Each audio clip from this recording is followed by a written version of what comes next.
Hey everybody, milkandbanana here, and welcome to the FPS Toolkit devlog series. In week 4, I've decided to have a different take in terms of how I deliver these devlogs, and so for the past week, I've decided to just do a daily log of what I've done for the project, and I hope that you guys like this sort of format. If you do, make sure to subscribe, and let's get on to day 1. Okay, so let's just pretend that this is actually day 1 and not day 2 because I forgot to record it because I just came up with this idea in day 2. Let's just all forget that that is a thing. Okay, so thank you. Bye. Keep watching the video. Alright, so day 1, I already have sort of addressed my concerns in the previous devlog, and so my objective right now is to just try and fix those issues.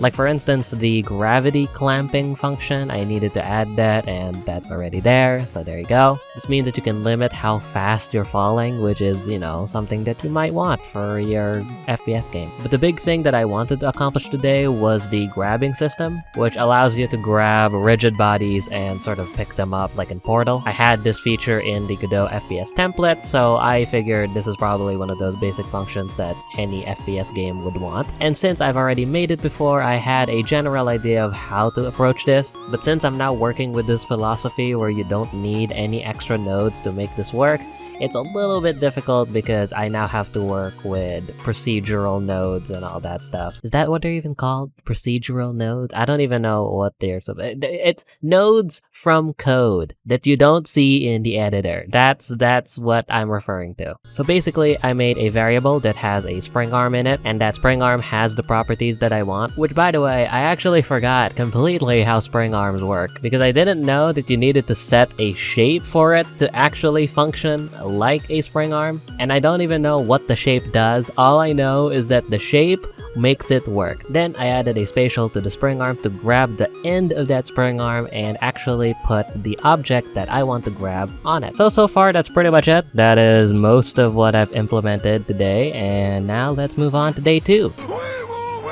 Alrighty, day 2. So I wanted to finish up the grabbing system that I just added yesterday, and so that's what I did. I added a whole bunch of functionality on it, like adding smoothing and also being able to rotate the actual object, to which you have to hold right click. Right now, the only issue that I'm encountering is how to implement the rotation locking system with the right click functionality. To put it simply, when you're thinking about moving your mouse, you move it up and down and left to right. However, when you are rotating an object, you are also rotating another dimension on the object. And so right now I don't really know how to deal with it. Technically speaking, it's the x-axis I'm having trouble with because the whole system works with the y and z-axis rotation. You move the mouse left and right to rotate it in the y-axis, and up and down to move it on the z-axis. So the x-axis just kind of gets left out. Also, something I noticed is that you actually rotate around the object instead of the object rotating around you. And while that sounds like a cool feature, some developers might just want the object to remain static. So that's something I have to deal with now. I also added this scrolling functionality where it allows you to use your scroll wheel to make the object farther away from you, which, you know, is nice. There's also a speed threshold, to which if you're moving around the certain rate you've set, you will actually drop the object you just grabbed. You can also toggle this on and off by just locking it all together. Other than that, I'm pretty happy with what I've implemented, so let's just jump into day 3.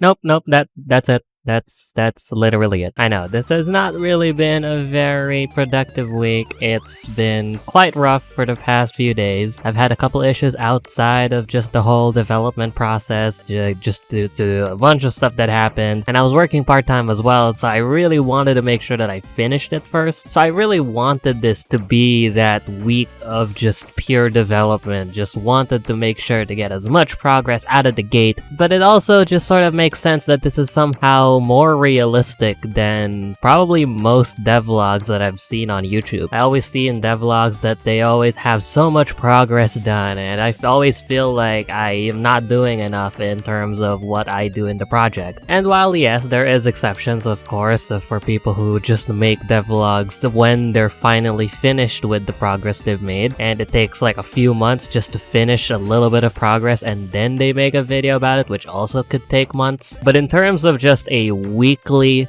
basis of development, for me, it's pretty difficult to stay in track of what I want to do in the project, especially because I have a lot of stuff going on. And I think it was just primarily bad timing because in this week, I just had a whole load of issues that I had to deal with. And so not every week is going to be super productive. That's just the way it is, especially for a project that I kind of just work on as a side hobby. But hopefully this devlog has been interesting to you. I sure think that it did, for me anyways. Hopefully next week I actually get more work done, and in the meantime, thank you so much for watching. Make sure to subscribe, and yeah, I'll see you guys next week. Take care.